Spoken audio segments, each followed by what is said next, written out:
रोग चैप्टर से next topic हो गया। तो देखो कैंसर के बारे में पढ़ते हैं। पिछला वीडियो में हम लोग एड्स तक ले पढ़े थे। तो कैंसर कुछ होता है तो विषाणु से रोग होता है। कैंसर जो है किससे होता है तो विषाणु से यानी कि वायरस से, ठीक है। और कैंसर को चीज़ होता है तो अनियंत्रित कोशिका विभाजन से होता है, अनियंत्रित कोशिका विभाजन से, ठीक है। कैंसर का अध्ययन कौन सी कहलाता है तो ऑन्कोलॉजी। कैंसर का अध्ययन क्या कहलाता है? ऑन्कोलॉजी। कैंसर का अध्ययन ऑन्कोलॉजी, ठीक है। कैंसर का उपचार किस विधि से होता है तो कीमोथेरेपी से। कैंसर का उपचार कीमोथेरेपी विधि से। कैंसर का उपचार कीमोथेरेपी विधि से। कैंसर का उपचार कीमोथेरेपी विधि से, ठीक है। और कैंसर दिवस कब मनाया जाता है तो बोले ना कि कैंसर होगा तो चीर फाड़ देंगे तो 4 फरवरी। कैंसर होगा तो चीर फाड़ देंगे तो चीर से 4 फरवरी, फाड़ से फरवरी, तो 4 फरवरी को कैंसर दिवस 4 फरवरी को, ठीक है। और कैंसर का उपचार जो है कौन से समस्थानिक से किया जाता है तो कोबाल्ट-60। कैंसर का उपचार कौन से समस्थानिक से तो कोबाल्ट-60 से, ठीक है। कैंसर का उपचार में कौन सा किरण काम में आता है तो गामा किरण। कैंसर का उपचार में कौन सा किरण का उपयोग करते हैं तो गामा किरण, ठीक है। और कैंसर में कौन सी औषधि का उपयोग किया जाता है तो टैक्सोल, टैक्सोल, टैक्सोल। कैंसर के उपचार में टैक्सोल औषधि का उपयोग किया जाता है, ठीक है। ये किससे कौन से विधि से प्राप्त होता है टैक्सोल तो यू नामक विधि से। टैक्सोल यू नामक विधि से प्राप्त होता है, ठीक है। अब देखते हैं हेपेटाइटिस के बारे में। हेपेटाइटिस को क्या बोलते हैं तो पीलिया बोलते हैं। हेपेटाइटिस को क्या बोलते हैं तो पीलिया बोलते हैं, है ना। प्रदूषित जल के कारण फैलता है। और इसको क्या बोलते हैं तो जॉन्डिस भी बोलते हैं, जॉन्डिस भी बोलते हैं, ठीक है। ये किससे फैलता है तो वायरस से फैलता है, वायरस से यानी कि विषाणु से फैलता है, ठीक है। हेपेटाइटिस यानी कि पीलिया में कौन सा अंग प्रभावित होता है तो यकृत, यकृत, यकृत जिसको लीवर और जिगरा भी बोलते हैं, ठीक है। आई दूषित जल के माध्यम से हेपेटाइटिस फैलता है। हेपेटाइटिस कई प्रकार का होता है जिसमें A B C D E F ये सब प्रकार होता है, ठीक है। लेकिन सबसे जो खतरनाक हेपेटाइटिस है कौन है तो हेपेटाइटिस बी। हेपेटाइटिस बी जो है सबसे डेंजर होता है, ठीक है। अब देखते हैं पोलियो के बारे में। तो पोलियो जो है वो पोलियो वायरस से फैलता है। पोलियो जो है वो पोलियो वायरस से फैलता है। अब पोलियो में प्रभावित अंग कौन होता है तो तंत्रिका तंत्र। पोलियो में प्रभावित अंग क्या होता है तो तंत्रिका तंत्र होता है, ठीक है।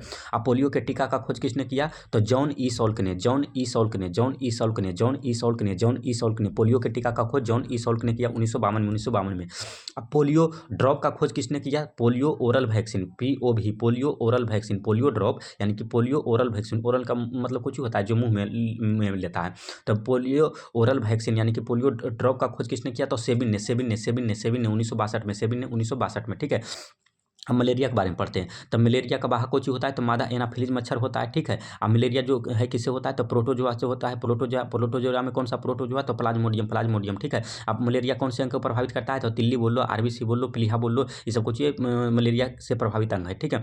अब मलेरिया परजीवी का खोज किसने किया तो रोलांड रॉस ने। मलेरिया परजीवी का खोज ने किया रोलांड रॉस ने। मलेरिया परजीवी का खोज किसने किया तो रोलांड रॉस ने। मलेरिया परजीवी का खोज किसने किया रोलांड रॉस ने किया, ठीक है। अब मलेरिया में कौन सी औषधि काम में आती है तो फुनैन औषधि। मलेरिया में कौन सी औषधि काम में आती है तो फुनैन औषधि, ठीक है। अब फुनैन औषधि जो है किससे प्राप्त होता है तो सिनकोना वृक्ष के छाल से, सिनकोना वृक्ष के छाल से, सिनकोना वृक्ष के छाल से, ठीक है। अब मलेरिया दिवस कब मनाया जाता है 25 अप्रैल को। मलेरिया दिवस कब मनाया जाता है 25 अप्रैल को। मलेरिया दिवस 25 अप्रैल को मनाया जाता है। अब देखो टीबी का टीका का खोज किसने किया तो इसके पहले ही पढ़े थे कि टीबी का टीका का खोज रॉबर्ट काच ने किया। टीबी का टीका का खोज रॉबर्ट काच ने किया। और हैजा के भी टीका का खोज किसने किया तो यही रॉबर्ट काचे ने किया, रॉबर्ट काचे ने किया, ठीक है। और जीवाणु विज्ञान का जनक किसको कहा जाता है तो रॉबर्ट काच को ही कहा जाता है। जीवाणु विज्ञान का जनक किसको कहा जाता है तो रॉबर्ट काच को ही कहा जाता है। जबकि जीवाणु का खोज किसने किया था तो लीवन हॉक ने किया था, ठीक है। और रेबीज का टीका का खोज किसने किया तो लुईस पास्चर ने। रेबीज का टीका का खोज किसने किया तो लुईस पास्चर ने किया, ठीक है। दूध का पाश्चुरीकरण का खोज किसने किया लुईस पास्चर ने। दूध का पाश्चुरीकरण का खोज लुईस पास्चर ने। रेबीज का दूध का पाश्चुरीकरण का खोज किसने किया तो लुईस पास्चर ने किया, ठीक है। और सूक्ष्म विज्ञान का जनक किसको कहा जाता है तो इसी को लुईस पास्चर को ही कहा जाता है। सूक्ष्म विज्ञान का जनक लुई पास्चर को ही कहा जाता है, ठीक है।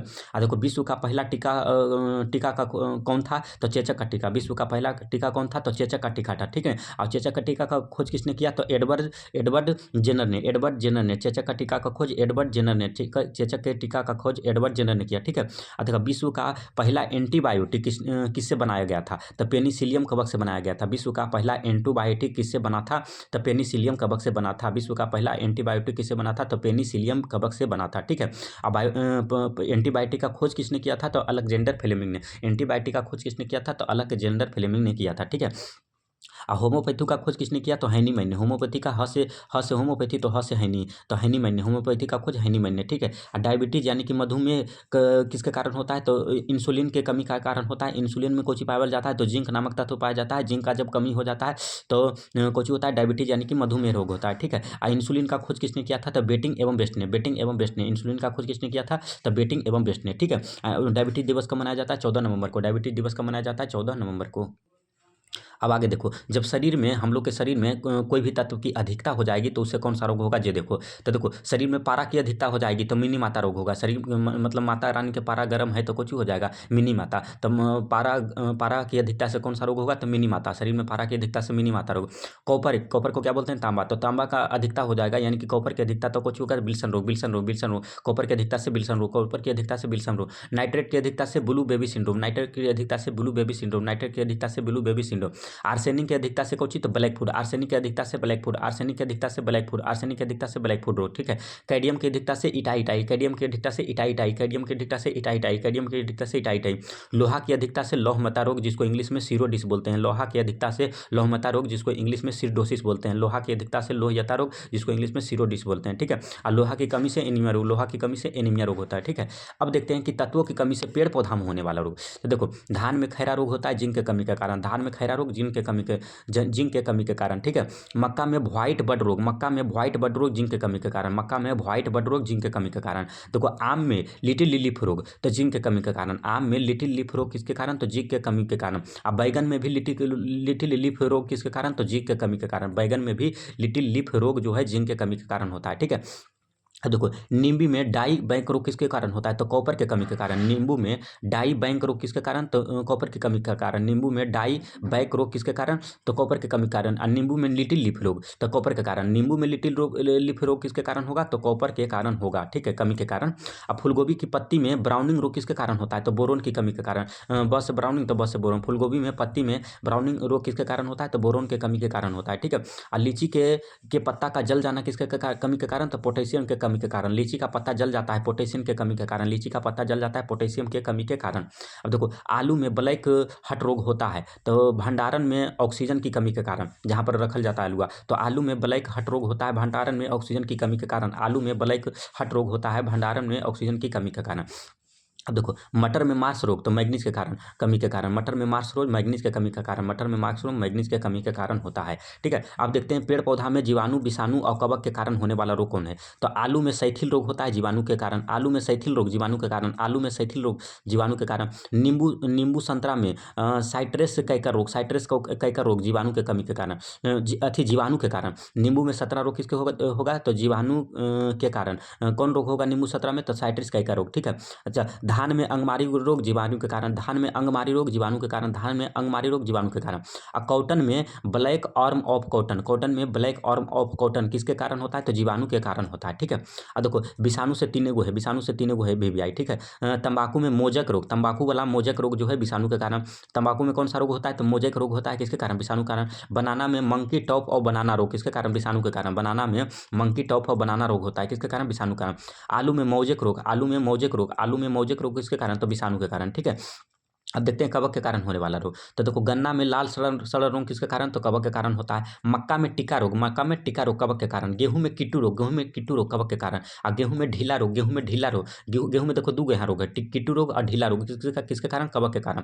अब बाजरा में समट रोग, बाजरा में समट रोग, बाजरा में समट रोग कवक के कारण। आलू में बाट रोग, आलू में बाट रोग, आलू में बाट रोग कवक के कारण। अरहर में झुलसा रोग, अरहर में झुलसा रोग है ना, तो किसके कारण, कवक के कारण होता है, ठीक है। अब देखो, इसमें जो आलू में पढ़े हैं, तो आलू में सैथिल रोग जो पढ़े थे वो जीवाणु के कारण होता है। आलू में मौजक रोग जो पढ़े हैं वो विषाणु के कारण होता है। और आलू में बाट रोग जो पढ़े हैं वो कवक के कारण होता है, ठीक है। अब देखो, रानीखेत जो है किसमें होता है, रानीखेत रोग मुर्गी में, रानीखेत रोग मुर्गी में होता है, रानीखेत रोग मुर्गी में, ठीक है। अब देखो, खुरपका और मुंह पका जो रोग होता है वो वायरस के कारण होता है। खुरपका और मुंह पका रोग जो है वायरस के कारण होता है और सभी पालतू जानवर में होता है। खुरपका मुंह पका किसमें होता है, कौन से जानवर में, तो सभी पालतू जानवर में, ठीक है।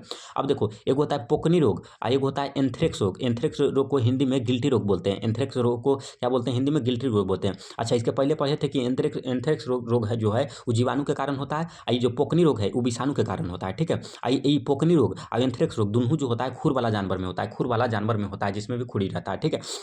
अब देखो, लंगड़ा बुखार किसके कारण होता है, जीवाणु के कारण। लंगड़ा बुखार जीवाणु के कारण होता है। आई किस में होता है, तो गाय बैल भैंस में। लंगड़ा बुखार किस में होता है, तो जीवाणु के कारण गाय बैल भैंस में होता है, ठीक है। अब देखो, थैलेना रोग किस में होता है, तो जीवाणु के कारण। थैलेना रोग जीवाणु के कारण होता है और सभी दुधारू जानवर में। थैलेना मतलब कुछ जिसमें थन होता है, तो सभी दुधारू जानवर में किसके कारण, जीवाणु के कारण। अब देखो, मिल्क फीवर रोग किस में होता है, तो दुधारू जानवर में होता है। और मिल्क में कौची की अधिकता होती है, तो कैल्शियम की। तो जिसमें कैल्शियम की कमी हो जाएगी उसमें मिल्क फीवर रोग होगा। तो कैल्शियम की कमी के कारण कौन सा रोग, तो मिल्क फीवर रोग होता है ना। तो ये जो डिजीज यानी कि रोग वाला चैप्टर था वो पूर्ण रूप से समाप्त हो गया है।